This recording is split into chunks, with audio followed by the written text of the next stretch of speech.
മുസ്ലിം league സംസ്ഥാന general secretary PMA സലാം മുഖ്യമന്ത്രി പിണറായി വിജയനെതിരെ നടത്തിയ അതിരുകടന്ന വ്യക്തിപരമായ അധിക്ഷേപം കേരള രാഷ്ട്രീയത്തിൽ പുതിയൊരു വിവാദത്തിന് തിരികൊളുത്തിയിരിക്കുകയാണ്.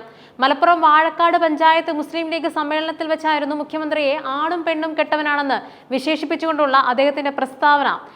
കേന്ദ്ര സർക്കാരിന്റെ PM ശ്രീ പദ്ധതിയിൽ കേരളം ഒപ്പിട്ടതുമായി ബന്ധപ്പെട്ട് സംസ്ഥാന സർക്കാരിന്റെ തീരുമാനത്തെ വിമർശിക്കുന്നതിനിടെയാണ് സലാം ഇത്രയും തരം താണ പദപ്രയോഗം നടത്തിയത്.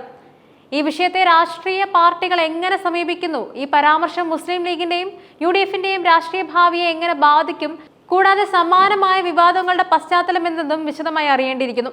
രാഷ്ട്രീയ വിമർശനങ്ങളെല്ലാം ഭരണപരമായ കാര്യങ്ങളിൽ ഒതുങ്ങി നിൽക്കണമെന്ന പൊതുധാരണയെ പൂർണ്ണമായും തകർക്കുന്നതായിരുന്നു PMA സലാമിന്റെ വാക്കുകൾ.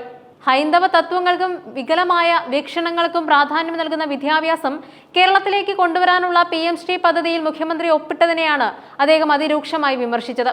ഇതിനായി അദ്ദേഹം മറ്റ് സംസ്ഥാനങ്ങളിലെ മുഖ്യമന്ത്രിമാരെ താരതമ്യം ചെയ്തു. ഒരു പുരുഷനാണെങ്കിൽ അതിനെ എങ്ങനെ എതിർക്കാൻ കഴിയുമെന്ന് തമിഴ്നാട് മുഖ്യമന്ത്രി MK സ്റ്റാലിൻ പഠിപ്പിച്ചു തന്നിട്ടുണ്ട്. കോടികൾ തന്നാലും ഈ വർഗീയ വിഷം പശ്ചിമ ബംഗാളിലേക്ക് കൊണ്ടുവരില്ലെന്ന് വനിതാ മുഖ്യമന്ത്രിയായ മമതാ ബാനർജിയും പറഞ്ഞു. കേരളത്തിലെ മുഖ്യമന്ത്രി ആണും പെണ്ണും കെട്ടവനായതുകൊണ്ടാണ് അതിൽ പോയി ഒപ്പിട്ടത്. ഒന്നുകിൽ മുഖ്യമന്ത്രി ആണാവണം, അല്ലെങ്കിൽ പെണ്ണാവണം. ഇത് രണ്ടും കെട്ട മുഖ്യമന്ത്രിയെ കിട്ടിയതാണ് നമ്മുടെ അപമാനം. ഒരു രാഷ്ട്രീയ നേതാവിനെ ലിംഗപരമായ അവഹേളനത്തിലൂടെ ആക്രമിക്കുന്നത് രാഷ്ട്രീയ സംവാദങ്ങളുടെ നിലവാരത്തെ എത്രത്തോളം തരം താഴ്ത്തിയിരിക്കുന്നു എന്നതിന്റെ വ്യക്തമായ സൂചനയാണ് നൽകുന്നത്. മുഖ്യമന്ത്രിയുടെ ഭരണപരമായ തീരുമാനത്തെ വിമർശിക്കുന്നതിന് പകരം അദ്ദേഹത്തിന്റെ വ്യക്തിപരമായ ഐഡന്റിറ്റിയെ ചോദ്യം ചെയ്യുന്ന ഈ പ്രയോഗം എല്ലാ അർത്ഥത്തിലും അതിരുവിട്ടതായി രാഷ്ട്രീയ നിരീക്ഷകർ വിലയിരുത്തുന്നുണ്ട്. സലാമിന്റെ പ്രസ്താവന ലീഗിനുള്ളിൽ തന്നെ വലിയ അസ്വസ്ഥതകളാണ് സൃഷ്ടിച്ചിരിക്കുന്നത്. പാർട്ടി ജനറൽ സെക്രട്ടറി എന്ന നിലയിൽ ഇത്തരം മോശം പരാമർശം പാടില്ലായിരുന്നുവെന്ന പൊതുവികാരം ലീഗിനുള്ളിൽ ശക്തമാണ്. മുസ്ലിം ലീഗിന്റെ അധ്യക്ഷനും ആത്മീയ നേതാവുമായ പാണക്കാട് തങ്ങൾ നേരിട്ട് സലാമിനെ അതൃപ്തി അറിയിച്ചു കഴിഞ്ഞു. സഭ്യമായ രാഷ്ട്രീയ വിമർശനങ്ങളെ പ്രോത്സാഹിപ്പിക്കുന്ന തങ്ങൾ കുടുംബത്തിന് ഈ അധിക്ഷേപപരമായ പ്രസ്താവന അംഗീകരിക്കാൻ കഴിഞ്ഞിട്ടില്ല. ലീഗിലെ മുതിർന്ന നേതാവായ PK കുഞ്ഞാലിക്കുട്ടിയും വിഷയത്തിൽ നിരാശനാണ്. വിശ്വസ്തനെങ്കിലും സലാമിനോട് അദ്ദേഹം ശാസനയുടെ രൂപത്തിൽ നിലപാട് അറിയിച്ചതായാണ് സൂചന. പറയാൻ പാടില്ലാത്തതാണ് സലാം പറഞ്ഞതെന്ന് ലീഗിന് പൊതുവികാരമുണ്ടെങ്കിലും തൽക്കാലം അദ്ദേഹത്തിനെതിരെ ഔദ്യോഗിക നടപടികളൊന്നും സ്വീകരിക്കേണ്ടതില്ലെന്നാണ് പാർട്ടിയുടെ തീരുമാനം. ഒരുപക്ഷെ വിവാദം കൂടുതൽ ആളിക്കത്തുന്നത് ഒഴിവാക്കാനായിരിക്കാം ഈ സമീപനം. എങ്കിലും ഈ സംഭവം സലാമിന്റെ പാർട്ടിയിലെ പ്രതിച്ഛായയ്ക്കും സ്ഥാനത്തിനും മങ്ങലേൽപ്പിക്കാൻ സാധ്യതയുണ്ട്. വിഷയം UDFനുള്ളിലെ വലിയ ചർച്ചാ വിഷയമായിരിക്കുകയാണ്. സഖ്യകക്ഷിയായ കോൺഗ്രസ് ഉൾപ്പെടെയുള്ളവർ സലാമിന്റെ പ്രസ്താവനകൾക്കെതിരെ പ്രതിഷേധം രേഖപ്പെടുത്തി. ഒരു നേതാവിനെയും വ്യക്തിപരമായി അധിക്ഷേപിക്കുന്ന തരത്തിലേക്ക് പ്രധാന നേതാക്കളുടെ പ്രസ്താവനകൾ എത്തരുത് എന്ന കാര്യത്തിൽ UDFൽ ഏകാഭിപ്രായമുണ്ട്. ഈ സന്ദേശം UDF സഖ്യകക്ഷികളിലെ എല്ലാവർക്കും കൈമാറാനാണ് തീരുമാനം. ഓരോ വാക്കും സൂക്ഷിച്ചുപയോഗിച്ചില്ലെങ്കിൽ അത് ജനങ്ങളെ മുന്നണിക്കെതിരെ തിരിയാൻ കാരണമാകുമെന്നാണ് UDFന്റെ വിലയിരുത്തൽ.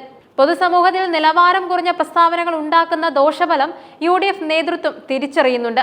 ആക്രമണത്തിന്റെ ലക്ഷ്യമായ CPMഉം അതിന്റെ മുഖ്യമന്ത്രിയും വിഷയം ശക്തമായി ഏറ്റെടുത്തിരിക്കുകയാണ്. CPM മലപ്പുറം ജില്ലാ സെക്രട്ടേറിയറ്റ് പ്രസ്താവനയിലൂടെ സലാമിന്റെ നടപടി തരം താണതും രാഷ്ട്രീയ മര്യാദകൾ പാലിക്കാത്തതുമാണെന്ന് വിമർശിച്ചു. അദ്ദേഹം കേരളീയ സമൂഹത്തോട് മാപ്പ് പറയണമെന്ന് CPM പരസ്യമായി ആവശ്യപ്പെട്ടു. ഇത്തരം പ്രസ്താവനകൾ ലീഗിന്റെ സാംസ്കാരിക അപജയമാണ് വ്യക്തമാക്കുന്നതെന്ന് CPM ആരോപിച്ചു.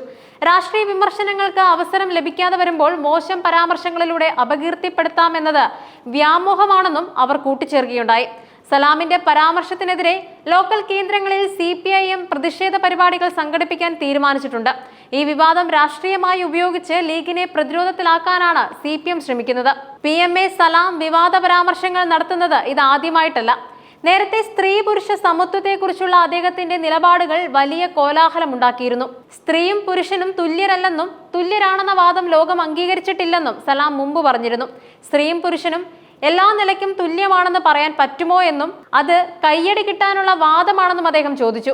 സ്ത്രീകൾക്ക് ഒളിമ്പിക്സിൽ വേറെ മത്സരമാണെന്നും ബസ്സിൽ വേറെ സീറ്റാണെന്നും പറയുന്നത് രണ്ടും വ്യത്യസ്തമായതുകൊണ്ടാണെന്നും അദ്ദേഹം സ്ഥാപിക്കാൻ ശ്രമിച്ചു.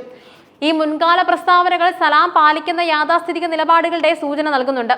പുതിയ പരാമർശം ഇതേ ചിന്താഗതിയുടെ തുടർച്ചയായി രാഷ്ട്രീയ എതിരാളിയെ വ്യക്തിപരമായി അപകീർത്തിപ്പെടുത്താൻ ശ്രമിച്ചുവെന്ന വ്യത്യാസം മാത്രമാണുള്ളത്. PMA സലാമിന്റെ മുഖ്യമന്ത്രിയെക്കുറിച്ചുള്ള പരാമർശം കേവലം ഒരു പ്രസംഗമായി ഒതുങ്ങുന്നില്ല. ഇത് പൊതുരംഗത്ത് ഇടപഴകുന്ന ഒരു നേതാവ് പാലിക്കേണ്ട രാഷ്ട്രീയ മര്യാദകളുടെ ലംഘനമാണ്. രാഷ്ട്രീയ വിമർശനങ്ങൾക്ക് വ്യക്തിപരമായ അധിക്ഷേപത്തിന്റെ രൂപം കൈവരുമ്പോൾ അത് കേരള രാഷ്ട്രീയത്തിന്റെ സാംസ്കാരിക പാരമ്പര്യത്തെയാണ് കളങ്കപ്പെടുത്തുന്നത്. സലാമിന്റെ വാക്കുകൾ മുസ്ലിം ലീഗിനും UDF-നും ഉണ്ടാക്കിയ തലവേദന ചെറുതല്ല. CPM-നെ രാഷ്ട്രീയമായി പ്രതിരോധിക്കാൻ ഒരു അവസരം നൽകിയ ഈ സംഭവം വരും ദിവസങ്ങളിൽ കേരള രാഷ്ട്രീയത്തിൽ കൂടുതൽ ചർച്ചാ വിഷയമാകുമെന്നതിൽ സംശയമില്ല. വ്യക്തിപരമായ അധിക്ഷേപം നടത്തി രാഷ്ട്രീയ ലാഭം നേടാമെന്നത് വ്യാമോഹം മാത്രമാണെന്ന CPM-ന്റെ നിലപാട് ഈ വിഷയത്തിന്റെ രാഷ്ട്രീയ പ്രാധാന്യം വർദ്ധിപ്പിക്കുന്നുണ്ട്.